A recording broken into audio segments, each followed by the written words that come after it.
Hello students, आज हम study करेंगे बेंडिंग इक्वेशन। ये आपका स्ट्रेंथ ऑफ मटेरियल का काफ़ी इंपॉर्टेंट टॉपिक है। बेंडिंग इक्वेशन आपकी हम ड्राइव करते हैं जब किसी भी बीम के ऊपर आपका बेंडिंग मोमेंट लग रहा है। ओके, तो बेंडिंग इक्वेशन स्टडी करने से पहले आपको न्यूट्रल एक्सिस के बारे में पता होना चाहिए। तो पहले हम न्यूट्रल एक्सिस और न्यूट्रल लेयर के बारे में पढ़ेंगे, क्या होता है ये। चलिए देखते हैं। तो हम एक मेंबर कंसीडर करते हैं जिसपे आप बेंडिंग मोमेंट लगाओगे m। ये आपका एक मेंबर है।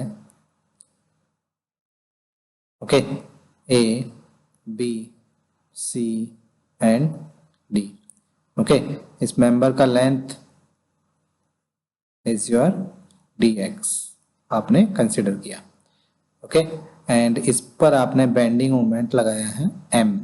इस तरीके से आपने इसके ऊपर बेंडिंग मोमेंट लगा दिया है इस डायरेक्शन में। ओके, और ये इसका है अपना एक्सिस जो आपका सेंट्रोइड से पास हो रहा है n n। ओके, जब इस मेंबर के ऊपर आप बेंडिंग मोमेंट m लगा दोगे तो इसके बाद जो इसके ऊपर इफेक्ट आएगा ये बेंड होगा। और बेंड किस तरीके से होगा ये मैं आपको यहाँ पे दिखा देता हूँ।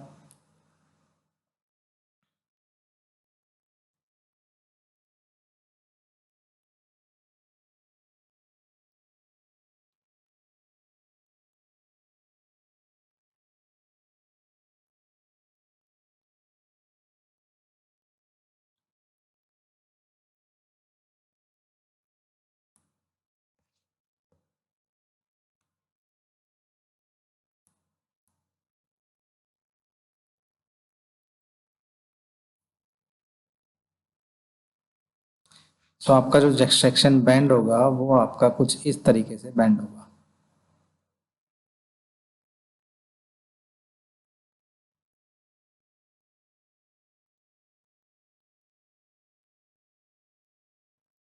इस तरीके से बेंड होगा। तो इसमें क्या होगा, जो आपका अपर पोर्शन है ए डैश सी डैश, इसका तो लेंथ होगा डिक्रीज। ओके, और जो लोअर पोर्शन है बी डी, इसका लेंथ होगा इंक्रीज। दैट मीन्स जो आपका ए डैश सी डैश है, जो जो आपका ए सी एज था, बेंडिंग मोमेंट की वजह से इसके ऊपर आपका लगा है कंप्रेशन। ओके, इस पर आया है कंप्रेशन, और जिसकी वजह से जो होगा कंप्रेसिव स्ट्रेस डेवलप होगा। और B B dash D dash, इसकी लेंथ हुई है इंक्रीज, तो इसलिए इसके ऊपर आपका आएगा टेंशन। ओके, ठीक है। तो ए डैश सी डैश जैसे आप डाउनवर्ड आओगे तो यार डिग्री ऑफ कंप्रेशन आपका डिक्रीज होता रहेगा। ओके, डिग्री ऑफ कंप्रेशन आपका डिक्रीज होता रहेगा। फिर क्या होगा, आपका एक पॉइंट ऐसा भी आएगा जहां पर एक लेयर आपकी ऐसी भी होगी जिस पर आपका ना तो कंप्रेशन होगा ना टेंशन होगा। Okay, N dash N dash.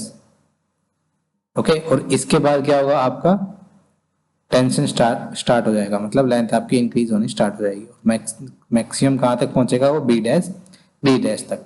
तो बीच में आपका एक लेयर आता है जहां पर आपका बेंडिंग का इफेक्ट नहीं पड़ता है, ना तो उसके ऊपर कंप्रेशन आया ना टेंशन आया। इसकी लेंथ जो पहले थी वही बाद में भी रहेगी, यानी कि एन एन जो था वो एन डैश के इक्वल है। ओके, तो ये जो लेयर है आपकी, इसी को आप बोलते हो न्यूट्रल लेयर। ओके, जो एन डैश है, ये जो लेयर है इसके अबाउट जो लेयर आएगी वो होगी आपकी न्यूट्रल लेयर। इसको आप कहोगे न्यूट्रल लेयर। ओके, और न्यूट्रल लेयर से जो इंटरसेक्ट करता है आपका एक्सिस, उसको आप बोलते हो न्यूट्रल एक्सिस। ओके, जो न्यूट्रल लेयर से इंटरसेक्ट करेगा एक्सिस, उसको आप बोलोगे न्यूट्रल एक्सिस। यानी कि एन डैश से जो एक्सिस जाएगा वो आपका होगा neutral axis. Okay, neutral axis क्या होता है, जिसपे आपका बेंडिंग इफेक्ट नहीं होता है, नो बेंडिंग इफेक्ट। ओके, और इसको आप इस तरीके से भी डिफाइन कर सकते हो, it is a axis passing, it is a axis intersection of neutral layer. Okay, तो ये आपका होता है न्यूट्रल एक्सिस जहां पर कोई बेंडिंग इफेक्ट नहीं होता है। ओके, जब आप बेंडिंग इक्वेशन ड्राइव करोगे तो आपको न्यूट्रल एक्सिस के बारे में पता होना चाहिए, क्योंकि ये काफी इंपॉर्टेंट रोल प्ले करता है। तो आगे बढ़ते हैं। तो आपने न्यूट्रल एक्सिस का बारे में पढ़ लिया है। अब हम दोबारा से हम डायग्राम ड्रॉ करते हैं।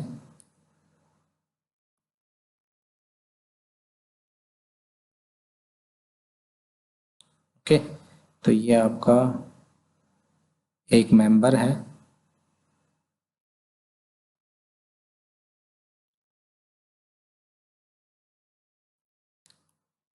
ए B C D.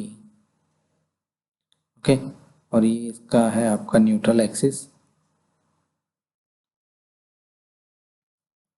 N N. Okay, इसके ऊपर आप बेंडिंग मोमेंट लगाओगे। बेंडिंग मोमेंट इसके ऊपर लगा दिया है एम। तो ये आपका बेंड होगा, और बेंड किस तरीके से होगा, ये आपका बेंड इस तरीके से होगा।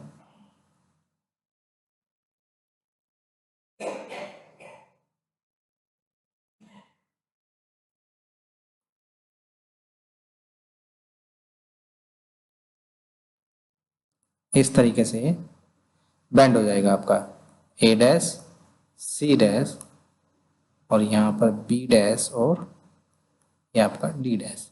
इस तरीके से ये बेंड हो गया। सपोज कर जो ये आपका बेंडिंग कर्व है, ये आपका इस कर्व का सेंटर हम कंसीडर करते हैं एट पॉइंट ओ पर, और जो ये एंगल होगा इस एंगल को हम कंसीडर करते हैं थीटा। ओके, एंड इस सेंटर से आपका जो न्यूट्रल एक्सिस है उसका डिस्टेंस रेडियस जो है इसको हमने माना आर। ओके, तो बेंडिंग इक्वेशन ड्राइव करने के लिए, बेंडिंग इफेक्ट देखने के लिए हम एक कंसिडर करते हैं एक लेयर। हमने एक लेयर कंसिडर की है, दिस वन पी क्यू हम एक लेयर कंसिडर करते हैं पी क्यू। ओके, जो न्यूट्रल एक्सिस से वाई डिस्टेंस पर है। ओके, और बेंडिंग होने के बाद जो आपका जो पी क्यू है वो आपका कुछ पी डैश क्यू डैश में कन्वर्ट हो जाएगा।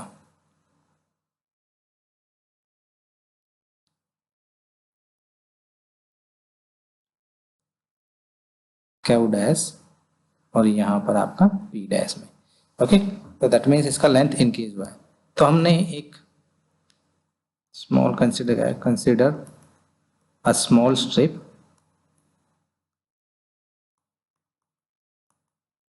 P Q. ओके, जो आपका at a distance y from neutral axis.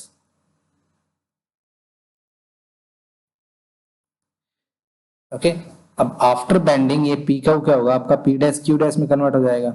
और क्योंकि ये आपका न्यूट्रल एक्सिस से बॉटम साइड में, neutral axis N N dash है, बॉटम साइड में आपका होता है टेंशन अगर आप सैगिंग करते हो, और अपर साइड में आपका होता है कंप्रेशन।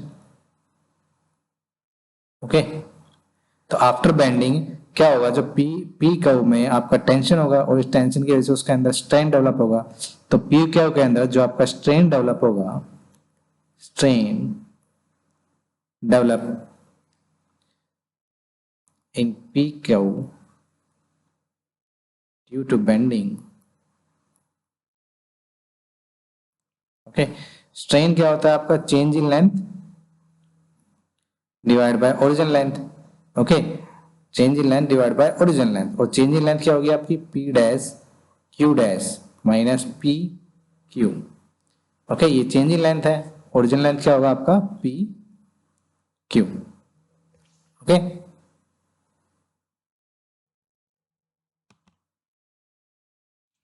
अब आपको पता है जो आपका पी क्यू है, पी क्यू बिफोर बेंडिंग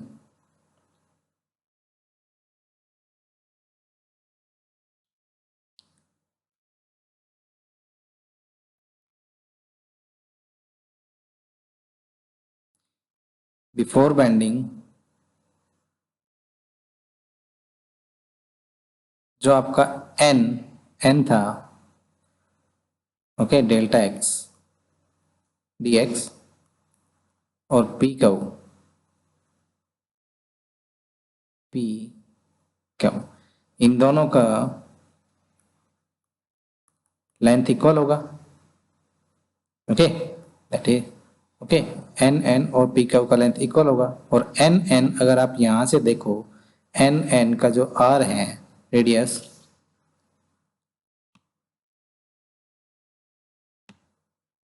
आप देखना चाहो जो ये आर आपको गिवन है, दिस आर न्यूट्रल एक्सिस से सेंटर ओ का रेडियस, अगर हम एन निकालना चाहे तो एन आपका क्या होगा, एन है वो आपका होगा आर थीटा, जो आपका पी क्यू के भी इक्वल है, ओके। सिमिलरली आपका जो पी डैश क्यू डैश है, सिमिलरली जो आपका पी डैश क्यू डैश जो होगा that is R plus Y into theta, okay. अब ये दोनों वैल्यू अगर मैं अपना इस इक्वेशन में पुट करता हूँ, ये दोनों वैल्यू यहाँ पर पी डैश क्यू डैश और पी क्यू की वैल्यू मैं यहाँ पे पुट करता हूँ, तो हमारे पास जो स्ट्रेन आएगा that is R plus Y into theta minus R theta divide by R theta. इसको जब आप ओपन करोगे तो आपका R theta plus Y theta minus R theta divide by R theta, okay. तो ये जो है प्लस माइनस ये कैंसिल आउट हो जाएगा और आपका जो स्ट्रेन बचेगा that is Y theta divide by R theta. अब ये थीटा और ये थीटा कैंसिल हो जाएगा, ओके। तो जो आपका स्ट्रेन की वैल्यू आएगी that is Y divide by R, okay. तो ये आपका स्ट्रेन की वैल्यू आई है Y divide by R. Equation number आप इसको 1 कह सकते हो, ये आपका इक्वेशन नंबर हो गया 1, ओके। अब इक्वेशन 1 से आप क्या इंटरप्रेट कर सकते हो, इक्वेशन 1 से आप देख सकते हो क्योंकि जो आपका आर है, आर तो है आपका कांस्टेंट, आर कांस्टेंट है, दैट मीन्स जो आपका स्ट्रेन है वो आपका डायरेक्टली प्रोपोर्शनल है वाई के, ओके। अगर वाई क्या है आपका distance from neutral axis, okay, neutral axis से डिस्टेंस है। जैसे कि आप यहाँ पे देखो, अगर ये आपका एक मेंबर है ABCD, ओके, और ये इसका न्यूट्रल एक्सिस है, ओके, और स्ट्रेन क्या है वाई, मैंने ये 0 है।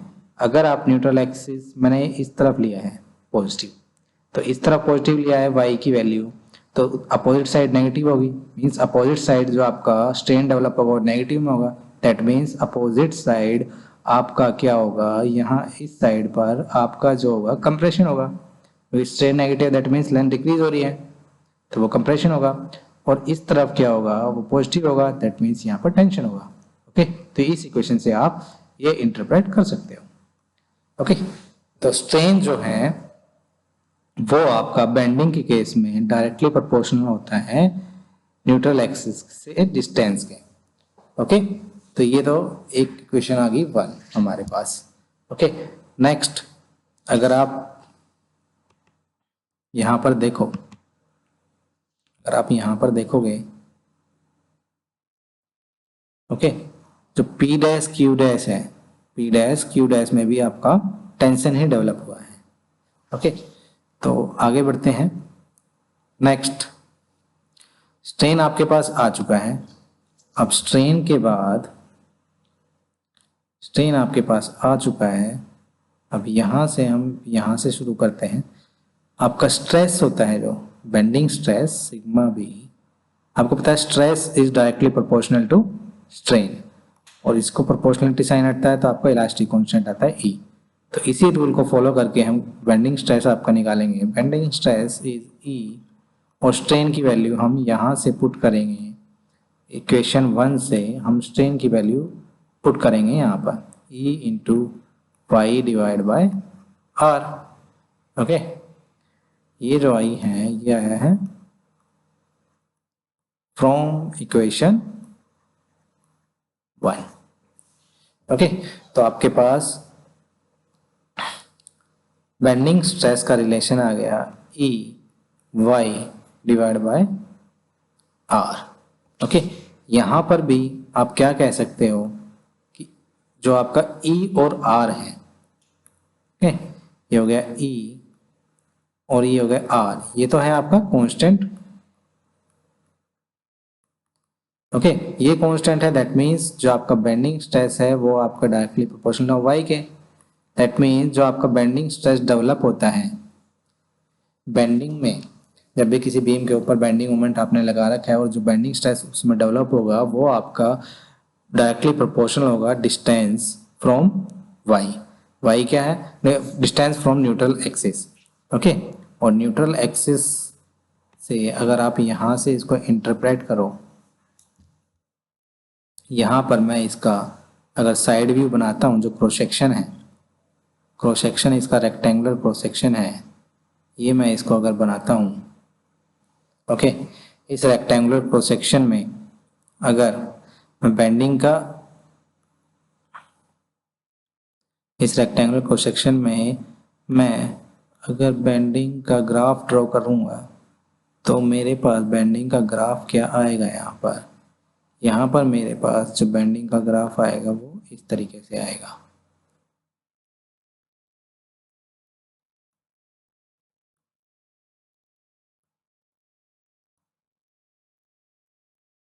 ओके, ये इस तरीके से आएगा और ये जो होगा ये माइनस, क्योंकि अपर साइड में है, आपने सेकेंड में किया है, माइनस सिग्मा भी होगा और यहाँ पर आपका पॉजिटिव सिग्मा बी आएगा। ओके, और ये मैक्सिमम सिग्मा बी आपका यहाँ पर, क्योंकि y के ऊपर डिपेंड है, तो एट द सेंटर जहाँ पर y 0 होगा, यहाँ पर क्या है आपका y 0 है।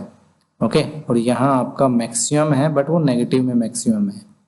ओके, सिमिलरली यहाँ पर आपका y आपका मैक्सिमम है, वो पॉजिटिव में मैक्सिमम है। तो इस तरफ जो होगा वो स्ट्रेस होगी टेंशन स्ट्रेस, टेंसाइल स्ट्रेस, और यहाँ पर जो स्ट्रेस होगा वो होगा आपका कंप्रेसिव स्ट्रेस। ओके, तो ये आपका बेंडिंग ग्राफ है, बेंडिंग स्ट्रेस का ग्राफ है।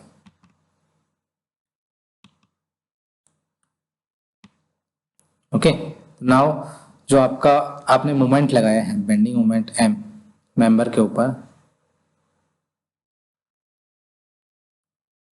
ये आपका मेंबर था, इस मेंबर के ऊपर जो आपने A B C D bending moment लगाया था m,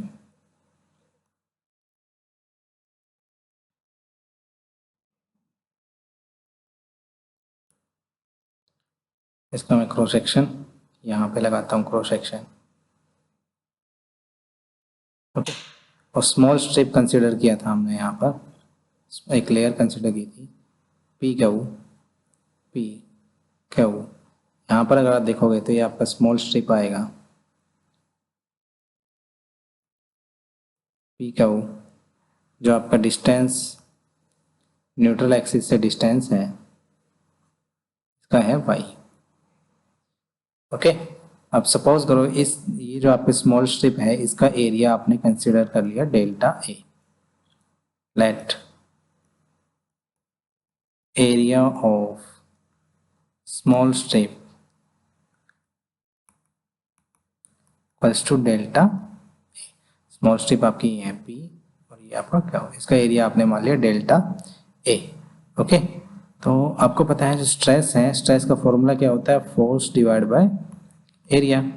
यहाँ से फोर्स जो होगा, फोर्स क्या रहेगा आपका? Stress into area. तो फोर्स जो लगेगा इस बेंडिंग मोमेंट की वजह से यहाँ पर, तो ये होगा sigma B into delta A. Okay, तो सिग्मा बी इंटू डेल्टा ए, तो सिग्मा बी की वैल्यू हम इक्वेशन यहाँ से जो हमारे पास आई थी इक्वेशन 2, ये जो आया था यहाँ पर हम इसको कर लेते हैं sigma B equals to E Y divide by R, इसको मान लेते हैं इक्वेशन 2। ओके, तो इक्वेशन 2 से सिग्मा बी की वैल्यू पुट करेंगे E Y divide by R into delta A. Okay, अब जो मोमेंट है आपका m, इस स्मॉल स्ट्रिप पर जो स्मॉल मोमेंट लगेगा dm is equal to F into distance कितना है y। ओके, तो y f यहाँ से क्या रहेगा, f की वैल्यू हम यहाँ से f की वैल्यू पुट कर देंगे। ये जो है इक्वेशन, इस इक्वेशन से f की वैल्यू यहाँ पर पुट कर देंगे तो हमारे पास क्या आएगा, E Y divide by R into delta A into Y. Okay, so D M small strip पर जो हमारा मोमेंट है, मोमेंट जो लग रहा है, मोमेंट ऑफ रेजिस्टेंस जो डेवलप हो रहा है वो क्या होगा हमारा, E Y square divide by R into delta A. अब कंप्लीट क्रॉस सेक्शन पे निकालना है, कंप्लीट बीम पर निकालना है, तो हम क्या कर देंगे, इसका इंटीग्रेशन कर देंगे डी एम, जो आपका कंप्लीट बेंडिंग मोमेंट आ जाएगा। ओके, ई कांस्टेंट है आपका, आर कांस्टेंट है, लेकिन वाई और डी आपका कांस्टेंट नहीं है। ओके, और ये जो है आपका,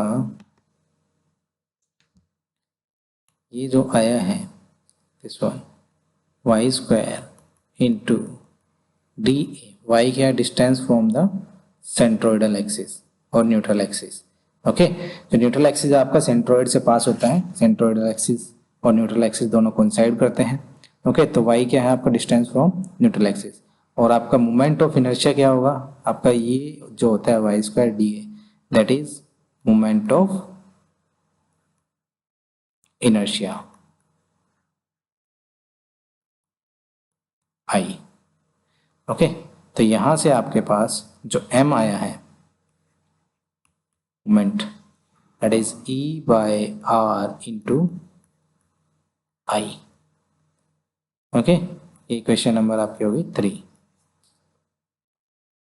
ओके, तो हम सभी इक्वेशंस को अब यहाँ पे लिख लेते हैं, जो हमारी तीनों इक्वेशन आई थी, इक्वेशन 2 एंड 3। ओके, इक्वेशन 2 थी हमारी sigma B is equal to this one, equation 2 sigma B, ये हमारा है equation 2 sigma B equals to E Y by R, और equation 3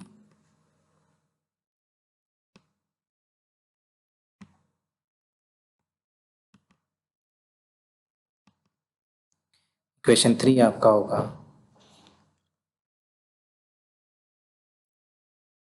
this one is equation 3, equation 2 is sigma B equals to E Y divide by R, ये equation 2 था हमारे पास।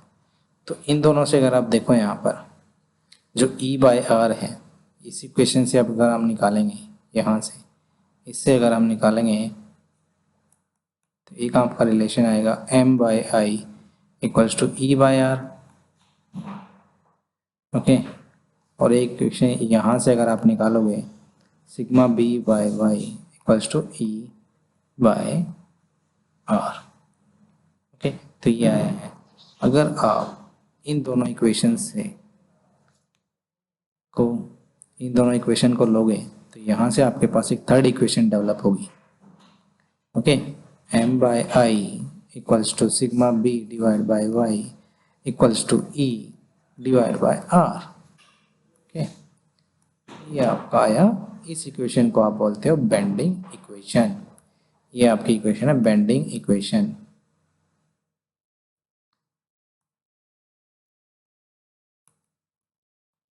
Okay, इसको आप कहते हो बेंडिंग इक्वेशन। अब जो इक्वेशन 2 से क्या इंटरप्रेट किया था वो तो मैंने आपको बता दिया था। अब इक्वेशन जो है m आपका डायरेक्टली प्रोपोर्शनल है i के। ठीक है, तो ये आपका बेंडिंग इक्वेशन है। तो आज के लिए इतना ही, थैंक यू।